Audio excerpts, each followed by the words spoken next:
we believe it. Look who we are the dreamers. We make it happen, 'cause we can see it. Bismillahirrahmanirrahim. Assalamualaikum warahmatullahi wabarakatuh. Waalaikumsalam warahmatullahi wabarakatuh. Kami dari kelompok 5, insya Allah pada kesempatan hari ini yang berjudulkan wawasan kebinekaan atau kebangsaan global yang berjudul atau bertema Sekolahku Damai, insya Allah yang dianggotai oleh yang pertama Ibu Ripinah, dan yang kedua ada Ibu Krisna Nur Afifah, yang ketiga ada saya sendiri Rizky Abdurrahman Wahid, kemudian ada Ibu Siska Afandi, ada Ibu Sri Mariati, dan terakhir keenam ada Ibu Sri Muharramah. Baik, capaian pembelajaran yang akan kami capai pada kesempatan kali ini, pada presentasi kali ini adalah mampu menganalisa apa saja ancaman dan kerentanan yang terjadi di dunia pendidikan atau di institusi sekolah. Baik, untuk slide berikutnya insya Allah akan disampaikan oleh Ibu Risna. Ya, sekarang silahkan perhatikan pada slide yang ketiga ini. Di situ ada sebuah gambar tentang dua anak. Bisa dilihat ya teman-teman semuanya. Oke, kita masuk ke slide selanjutnya.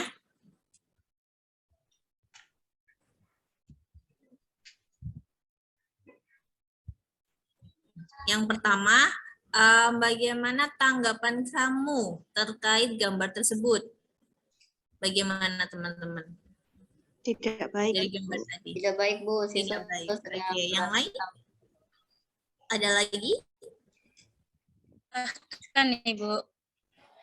Oke. Selanjutnya, mengapa hal tersebut bisa terjadi? Kira-kira kenapa? Salah paham, Bu. Perbedaan pendapat, Bu. Bisa. Ya, berbeda pendapat. Ada lagi? Mereka Selain punya itu? yang berbeda, mungkin. Ya, visi misi yang berbeda. Oke, selanjutnya, apa yang akan kamu lakukan jika melihat kejadian tersebut? Apa yang akan kalian lakukan ketika melihat kejadian tersebut? Melerai. Oke, melerai. Melaporkan ke BK. Oke, melaporkan. Ada lagi? Ada yang nonton juga, Mendamaikan. Bu. Iya. Kita lihat gambar selanjutnya. Kita bandingkan dengan gambar selanjutnya. Di slide selanjutnya. Nah, di sini ada beberapa siswa. Bisa kalian amati terlebih dahulu. Ibu. Udah ya? Oke, kita masuk ke slide selanjutnya. Yaitu yang pertama, bagaimana tentang gambar yang tadi, yang barusan kalian lihat? Berikan tanggapan kamu terkait gambar tersebut. Positif, Ibu. Gotong royong. Iya, positif gotong royong. Ada lagi selain itu? Kerjasama. Kerjasama. Damai, Ibu, kalau dilihat. Damai, ayam tentrem gitu ya. Oke. Kita masuk ke yang kedua. Apakah ada perbedaan antara dari dua gambar tersebut? Dari gambar yang pertama tadi sama gambar yang terakhir. Ada perbedaan nggak? Ada, Bu. Ada Ibu. Ada, Bu. Apa perbedaannya? Terkait apa? Yang pertama Terkait hal kemampuan. negatif. Yang pertama lebih ke negatif. Kalau yang kedua ke Hal yang positif Ibu. hal yang positif. Oke. Terus kalau pertanyaan terakhir, ini pertanyaan yang ketiga, dari kedua gambar tersebut, mana yang lebih mencerminkan sekolah damai? Kalau menurut Yang kedua teman-teman, Ibu. Gambar yang kedua. kedua. Gambar kedua itu. Iya, karena lebih mencerminkan persatuan dan kesatuan ya. Betul. Oke, materi selanjutnya akan disampaikan oleh teman saya, Bu Mariati, silahkan. Oke. Terima kasih Bu Risna. Selanjutnya yaitu refleksi. Nah, mari kita merefleksikan bersama-sama. Apa yang tidak boleh dilakukan agar tercapai sekolah yang damai? Kira-kira apa yang tidak boleh dilakukan? Bullying mungkin Berkelahi. Ibu. Adu domba. Ya, Saling berkelahi, mengajak. Saling mengajak. saling ngajak. Ya. Apalagi? Non-verbal. Iya, Bullying. bullying verbal itu enggak boleh ya semuanya. Terus yang kedua, upaya apa yang bisa kita lakukan untuk mencapai sekolah yang damai? Saling Berkata menghargai. sopan. Iya, Berkata betul, sopan kepada saling teman lain. menghargai. berkata sopan dengan kepada orang Betul. lain. Terus apa lagi? Dan juga kita dari sebagai tenaga pendidik, kita harus memberikan contoh dan teladan yang baik agar bisa ditiru dan diterapkan dengan mudah oleh siswa kita. Iya, harus menjadi tauladan yang baik, nggih. Untuk yang ketiga, dampak positif apa yang kita rasakan dari sekolah yang damai? Aman. Yang pertama mungkin di psikologinya Nyaman Ibu untuk belajar. dapat psikologinya nyaman, enak, Iya. tentram, insya Allah untuk kegiatan KBM pun menjadi menyenangkan. Iya, sekolah menjadi tempat ternyaman untuk anak-anak belajar. Gitu ya, Betul, nggih, Ibu. Bapak Ibu. Tuh, Nah. untuk selanjutnya di sini ada aktivitas. Di sini ada aktivitas role play. Nah, untuk situasinya dalam kegiatan aktivitas belajar mengajar, guru tengah melaksanakan penilaian dan akan mengkonfirmasi jawaban. Terdapat peserta didik yang menjawab salah. Sementara itu, ada peserta didik yang merespon negatif dengan mengatakan ejekan kepada peserta didik yang menjawab salah tersebut. Karena tidak terima, terjadilah ejek-mengejek yang berakhir pada perkelahian. Guru melerai dan membawa kedua anak tersebut untuk dimediasi di ruang BK. Keesokan harinya, dalam apel pagi, kepala sekolah memaparkan terkait nilai-nilai sekolah damai yang harus diaplikasikan. Cara untuk menjaga sekolah damai, diantaranya ada hal yang harus kita tingkatkan, begitupun ada hal yang harus kita kurangi. Hal yang bisa kita tingkatkan antara lain berupa kapasitas kesadaran kita, kebijakan, fasilitas, dan praktik baik di sekolah. Adapun untuk hal yang harus bisa kita kurangi, diantaranya berupa ancaman eksternal dan yang tidak bisa dikendalikan, ada juga berupa kerentanan internal yang bisa dikendalikan, kurangnya wawasan kesadaran dan keterampilan, titik-titik lemah yang perlu diperbaiki di sekolah. Selanjutnya, untuk membangun sistem meningkatkan kapasitas sekolah, di sini ada dimensi budaya damai di Indonesia. Apa itu dimensi budaya damai di Indonesia? Dimensi berupa dimensi-dimensi yang dikembangkan pada program tersebut antara lain kedamaian dan anti kekerasan atau peace and non-violence, hak asasi manusia atau human rights, demokrasi or demokrasi, toleransi or tolerance, pemahaman antar bangsa dan antar budaya atau international and intercultural understanding, serta pemahaman perbedaan budaya dan bangsa atau cultural and linguistic diversity. Oke, untuk konsep berikutnya akan disampaikan oleh rekan saya, Bu Sri Mukarramah. Silahkan Ibu. Ya, terima kasih Bu Ipin. Untuk selanjutnya yaitu ancaman dari sekolah damai. Yang pertama yaitu kerentanan perundungan. Apa itu perundungan? Perundungan atau bullying adalah perilaku tidak menyenangkan baik secara verbal, fisik maupun sosial di dunia nyata maupun dunia maya yang membuat seseorang merasa tidak nyaman, sakit hati dan tertekan dilakukan oleh perorangan maupun kelompok.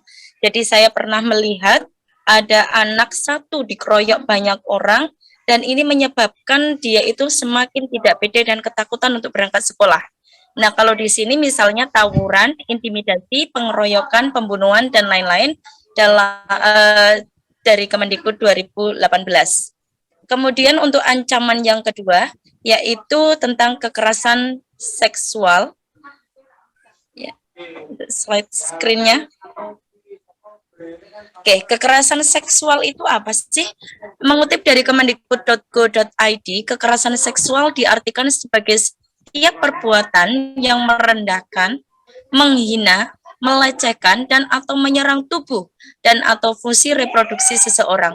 Jadi di sini ketika anak sudah mulai atau mungkin anak terkena kekerasan seksual, dia semakin tidak percaya diri dan dia lebih tidak mau bersosialisasi dengan yang lain. Dan di sini dikatakan anak-anak gemilang adalah anak-anak yang dibesarkan dengan penuh rasa sayang, bukan dengan kekerasan, apalagi kekerasan seksual. Untuk ancaman yang ketiga, diskriminasi dan intoleransi. Kerentanan yang lain adalah diskriminasi, yaitu pengucilan baik secara langsung atau tidak langsung terhadap perbedaan suku, ras, budaya, atau agama, etnis, golongan, status ekonomi, dan lain-lain. Dan adanya pemaksaan memaksa pihak lain untuk berperilaku secara spontan dengan menggunakan ancaman, imbalan, intimidasi, atau bentuk lainnya. Jadi saya pernah melihat di sekolah-sekolah itu banyak sekali anak-anak yang takut untuk berbicara dengan temannya, anak-anak yang pendiam itu dilakukan diskriminasi, mengakibatkan anak itu semakin tidak percaya diri dan takut untuk berkomunikasi dengan yang lain. Demikian, mungkin presentasi akan dilanjutkan oleh sahabat saya, Ibu Siska. Monggo, Ibu Siska. Baik, terima kasih Bu Mukaromah. Selanjutnya, Bapak Ibu terkait pengaplikasian. Mari kita bersama-sama melihat ke sekolah kita masing-masing. Yang pertama, program apa yang sudah ada di sekolah Bapak Ibu untuk menumbuhkan sekolah damai? Nah, terkait sekolah damai ini kan tadi sudah dicontohkan ya, terkait tadi gambar lewat persepsi lewat gambar, lalu role play begitu. Nah, kira-kira di sekolah Bapak Ibu ini sudah ada upaya apa nih untuk menumbuhkan sekolah damai? Kalau di sekolah saya, Bu Siska, Ibu. itu diadakan perwalian setiap minggu dan wali kelas itu bertanggung jawab untuk terhadap kelasnya masing-masing untuk memberikan nasihat, memberikan masukan-masukan yang positif. Jadi anak tidak melakukan ancaman yang tadi mengakibatkan sekolah tidak damai begitu ya. Jadi intinya memberikan nasihat-nasihat kepada anak-anak per minggunya begitu, Ibu. Baik, terima kasih Bu Karoma. Jadi kalau dari sekolahnya Ibu Karoma itu ada program wali kelas, di mana wali kelas ini memberikan pendampingan setiap minggunya kepada para peserta didiknya agar perilakunya, sikapnya terkontrol begitu ya, Ibu Karoma. Terima kasih. Baik, untuk yang selanjutnya, yang kedua ya. Program apa nih yang ingin Ibu Bapak harapkan di sekolah untuk menciptakan sekolah damai? Apakah usaha-usaha yang tadi yang dicontohkan oleh Ibu Mukaroma itu sudah cukup? Atau dari Ibu Bapak sendiri memiliki program lain yang ingin ditingkatkan? Ya, mungkin Ibu Risna? Kalau dari saya mungkin diadakan pertemuan dengan wali murid ya Bu ya, biar ada komunikasi antara pihak sekolah dengan wali murid terhadap perkembangan siswanya. Kayak gitu. Jadi tidak ada miskom. Baik, Bu Risna, terima kasih atas sharingnya. Jadi kalau menurut Ibu Risna itu selain yang tadi disampaikan oleh Ibu Mukaroma, program pendampingan dari wali kelas, tapi mungkin juga sekolah mungkin bisa melakukan pertemuan terjadwal begitu ya dengan wali murid supaya kondisi siswa di sekolah itu terkomunikasikan dengan orang tua. Dan sebaliknya orang tua juga bisa mengkomunikasikan kondisi anaknya di rumah kepada sekolah. Begitu ya. Baik. Nah, dari yang tadi disampaikan mulai dari persepsi lewat gambar, lalu konsep-konsep yang sudah dijabarkan dan juga kita tadi sudah role play, maka bisa ditarik kesimpulan bahwasannya sekolah damai itu adalah, silakan Ibu Ipin, slide selanjutnya. Slide selanjutnya Ibu Ivin. Ya, bahwasannya dalam penutup ini kami ingin sampaikan sekolah damai itu adalah sekolah yang mampu menyelenggarakan proses kegiatan belajar mengajar yang aman, nyaman, tentram, dan kondusif.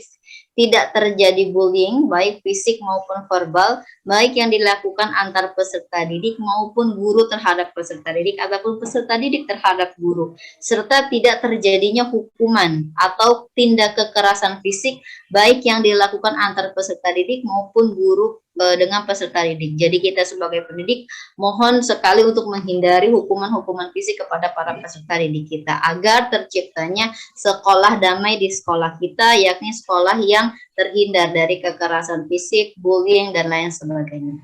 Baik, Bapak Ibu sekalian, ini adalah hasil presentasi kami dari kelompok 5 tentang topik sekolahku damai. Terima kasih.